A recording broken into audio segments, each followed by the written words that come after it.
Hey guys, in this video I'm going to show you how to receive money through MoneyGram online. If you find this video helpful, please consider to like this video and subscribe to my channel. In saying that, let's just jump straight into the video. Okay, so if someone has sent you money through MoneyGram, you may be able to receive it online depending on your country and the transfer method chosen by the sender.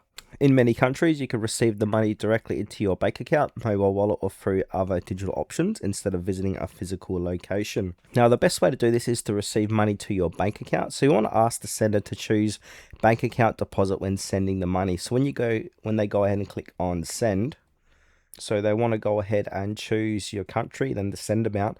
Then where it says payment method, go ahead and choose the bank account, so debit card, and receive method. Make sure this is set to direct to bank account.